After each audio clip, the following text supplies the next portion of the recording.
Hello students, आज का video lecture number 6 है। हम लोग क्लास 9 का एनसीईआरटी का चैप्टर 1 कर रहे हैं, that is matter in our surrounding. इसके पिछले वीडियो में दैट इज लेक्चर 1 से लेकर लेक्चर 5 में मैंने आप लोग को समझाया था कि मैटर किसे कहते हैं विद एग्जांपल। उसी के साथ साथ मैंने समझाया था आप लोग को कि मैटर के कितने स्टेट्स होते हैं, ठीक है। और उसी के साथ साथ और मैंने बताया था कि कोई भी मैटर अपना स्टेट को कैसे बदल सकता है, वो कौन सा प्रोसेस होता है, ठीक है। क्या इफेक्ट होता है जिसके वजह से मैटर अपना स्टेट को बदल सकता है, ठीक है। तो अगर ये सारा कॉन्सेप्ट अगर आपको अच्छे से क्लियर करना है तो आप लोग इसका पिछला वीडियो देख सकते हो, ठीक है। तो स्टार्ट करते हैं अच्छा क्लास। यहाँ पे आज के क्लास में हम सीखेंगे, सबसे पहले मैं सिखाऊंगा आपको कोई भी अगर केल्विन टेम्परेचर होगा तो उसको सेल्सियस स्केल में कैसे कन्वर्ट करें, ठीक है। और उसी के साथ साथ हम लोग इवापोरेशन के बारे में पढ़ेंगे, ठीक है। तो सबसे पहले स्टार्ट करते हैं कि कोई भी अगर टेम्परेचर आपको सेल्सियस स्केल में कैसे कन्वर्ट करना है अगर केल्विन स्केल में दिया होगा, ठीक है। तो पहला क्वेश्चन यही बोला है, क्वेश्चन यही कि convert the following temperature to Celsius scale. हमें किस में कन्वर्ट करना है? सेल्सियस स्केल में। टेम्परेचर का दो यूनिट होता है, एक होता है सेल्सियस स्केल, एक होता है केल्विन स्केल। आपको केल्विन स्केल में दिया हुआ है लेकिन आपको किस में कन्वर्ट करना है? Celsius scale. अब इसको अगर कन्वर्ट करना है तो आपको एक कंसेप्ट हमेशा याद रखना, जब भी आपको केल्विन से सेल्सियस में जाना होगा, ठीक है, तो आप लोग -273 करेंगे। कोई भी जो भी नंबर होगा नंबर के साथ क्या करेगा? -273 आपको क्या करना है? माइनस करना है, ठीक है। अगर केल्विन से सेल्सियस में जाना होगा। अगर दूसरा पॉइंट ये है, अगर आपको सेल्सियस से केल्विन में जाना है, सेल्सियस से केल्विन में जाना है, आपको क्या करना पड़ेगा? नंबर के साथ +273 करना है, ठीक है। नंबर के साथ +273। तो अगर आपको ये दो चीज याद रहता है तो आप लोग इजिली गेन कर सकते हो, ठीक है, इसको कन्वर्ट करके। तो यहाँ पे भी अब देखिए, यहाँ पे क्या है? केल्विन। मुझे किसमें जाना है? सेल्सियस में। तो मैं नंबर के साथ क्या करूंगा? -273। तो यहाँ पे नंबर को लिख लेता हूं 300 केल्विन। इसके बाद 300 -273, क्योंकि मुझे केल्विन से किसमें जाना है? सेल्सियस में, इसलिए नंबर लिखा पहले मैंने, उसके बाद -273 कर दिया, ठीक है, डिग्री सेल्सियस। तो जब इसको माइनस करेंगे 300 में से 73, ये हो जाएगा 300 273। तो यहाँ पे 7, यहाँ पे 1 किया तो 9, 7 2 27, ठीक है। दैट मीन्स 27 डिग्री सेल्सियस का आंसर, ठीक है। अब बात करते हैं लोग क्वेश्चन नंबर बी का। यहाँ पे भी सेम केस करना है। यहाँ पे केल्विन में दिया, मुझे सेल्सियस में लेके जाना है। तो मैंने आपको क्या समझाया?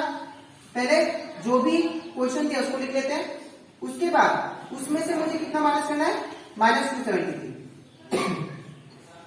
ठीक है, -273 डिग्री सेल्सियस।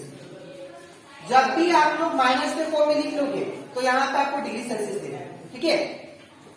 अब जब इसको इन दोनों को माइनस करेंगे तो इन दोनों को माइनस करने के बाद कितना आएगा?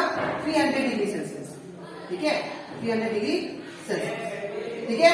अब बात करते हैं हम क्वेश्चन नंबर सी का। तो क्वेश्चन नंबर सी में कितना दिया है? That is 470 kelvin. तो 470 केल्विन दिया है तो इसको भी हमको क्या करना है?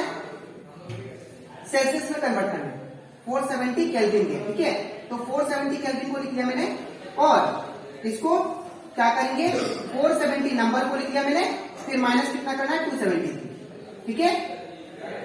जो भी नंबर दिया है आपको 273 माइनस करना है, ठीक है। तो यहाँ पे डिग्री सेल्सियस। अब 470 में से 273 माइनस करते हैं तो हो जाएगा 10 में से 3 7, ठीक है। अब 16 में से 7 गया तो 9, ठीक है। 3 में से 2 1, तो 197 डिग्री सेल्सियस, ठीक है। तो ऐसे करके आप लोग क्या कर सकते हो? केल्विन से सेल्सियस में कन्वर्ट कर सकते हो कोई भी टेम्परेचर को, ठीक है। और जब भी आपको बोले कि अगर सेल्सियस स्केल में दिया होगा और केल्विन में कन्वर्ट करना है तो आप लोग नंबर के साथ +273 ऐड करो, ठीक है। तो अब इसके बाद हम लोग करेंगे दैट इज इवापोरेशन, ठीक है। तो इसके बाद अब हम लोग करते हैं इवापोरेशन टॉपिक। सबसे पहले क्वेश्चन है कि इवापोरेशन है क्या? इवापोरेशन मतलब होता है अगर कोई भी लिक्विड अगर कोई भी लिक्विड अपने आप को वेपर स्टेट में कन्वर्ट कर ले, वो प्रोसेस को हम लोग क्या बोलते हैं, इवापोरेशन। ठीक है, the phenomena of change of liquid into water vapour. अगर कोई भी लिक्विड वाटर वेपर में कन्वर्ट हो जाता है तो उसे हम लोग क्या बोलते हैं, इवापोरेशन। ठीक है, और यहाँ पे कुछ मैंने एग्जांपल दिया है, जैसे कि एग्जांपल इवापोरेशन का बहुत है।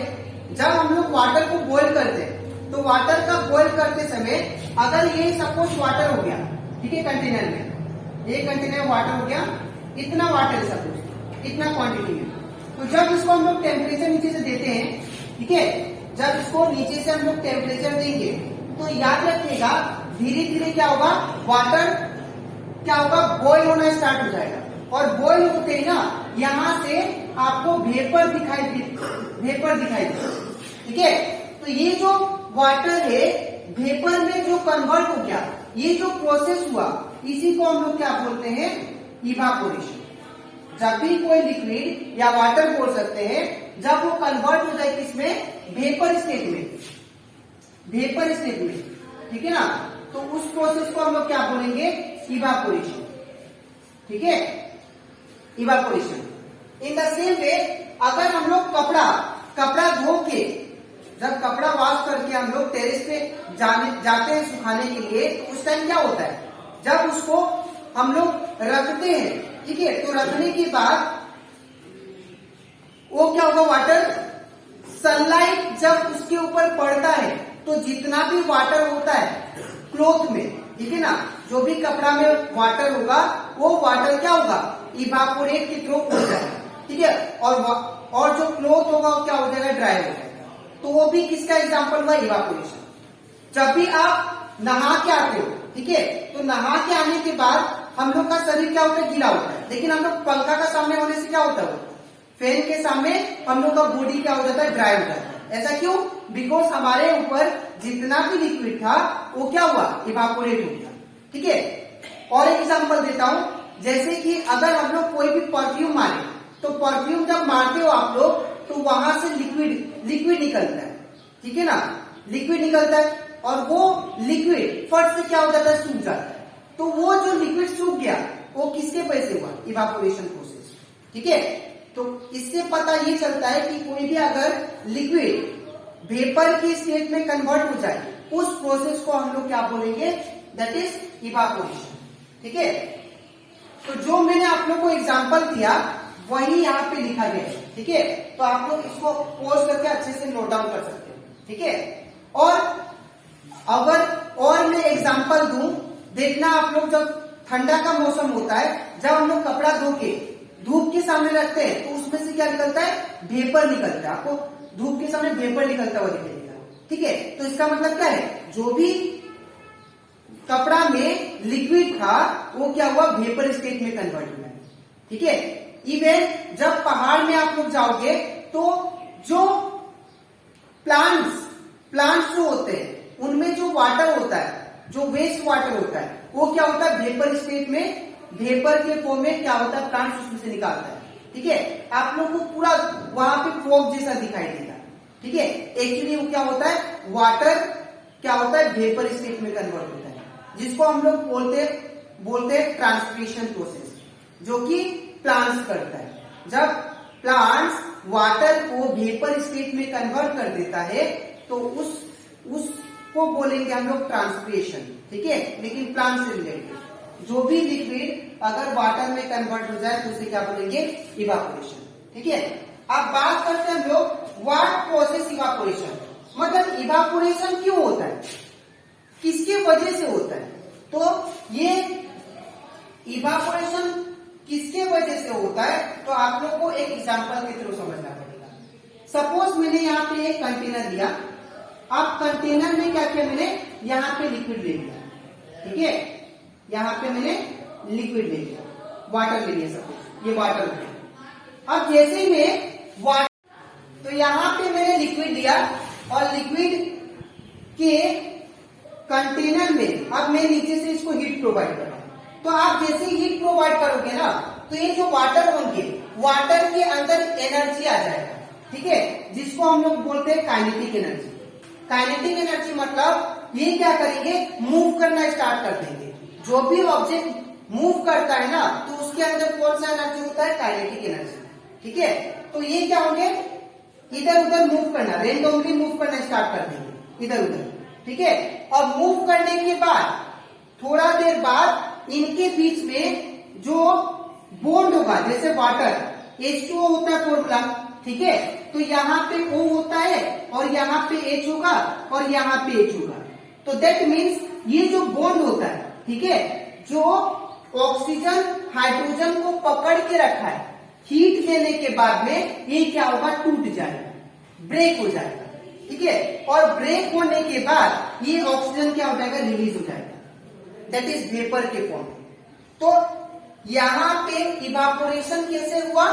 मैंने लिक्विड लिया कंटेनर में, हीट प्रोवाइड किया, और हीट जब प्रोवाइड किया तो वाटर मूव करना स्टार्ट कर दिया। ठीक है, तो वाटर जब मूव करना स्टार्ट कर दिए तो उनके अंदर क्या आ गया? Kinetic energy. ठीक है, और हीट प्रोवाइड करने के बाद काइनेटिक एनर्जी तो आया, उसी के साथ साथ जो ऑक्सीजन हाइड्रोजन के बीच में बॉन्ड था, जो फोर्स ऑफ अट्रैक्शन था, अगर इस पे एनर्जी दोगे तो आप क्या हो गए? ये तो टूट जाएगा बॉन्ड। ठीक है, तो ये टूट गया, और टूटने के बाद ऑक्सीजन क्या हो गया? रिलीज हो गया। ठीक है, वेपर के फॉर्म में क्या हो गया? ये उड़ना स्टार्ट हो गया, और ये जो प्रोसेस हुआ इसी को हम लोग क्या बोलते हैं? इवापोरेशन। ठीक है, तो ऐसे होता है, ये कॉज होता है इवापोरेशन का, ऐसे होता है इवापोरेशन। तो आज के वीडियो में मैंने आपको एक्सप्लेन किया, दैट इज इवापोरेशन के बारे में विद एग्जांपल, और उसी के साथ साथ हम लोग देखे क्या कॉज होता है इवापोरेशन, मतलब इवापोरेशन होने में, इवापोरेशन क्यों होता है। ठीक है, और मैंने आप लोगों को एक्सप्लेन किया कि कोई भी अगर आपको केल्विन स्केल दे दे, ठीक है, तो वो सेल्सियस में कैसे कन्वर्ट होगा। ठीक है, तो आज के लिए इतना ही। ठीक है, मिलते हैं लेक्चर नंबर 7 में, दैट इज इसके नेक्स्ट वीडियो में मैं आप लोग को एक्सप्लेन करूंगा ऐसा कौन सा फैक्टर है जिसके वजह से इवापोरेशन कॉज होता है। ठीक है, तो आज के लिए इतना ही, मिलते हैं नेक्स्ट वीडियो में। लाइक सब्सक्राइब कर दीजिए ब्रो।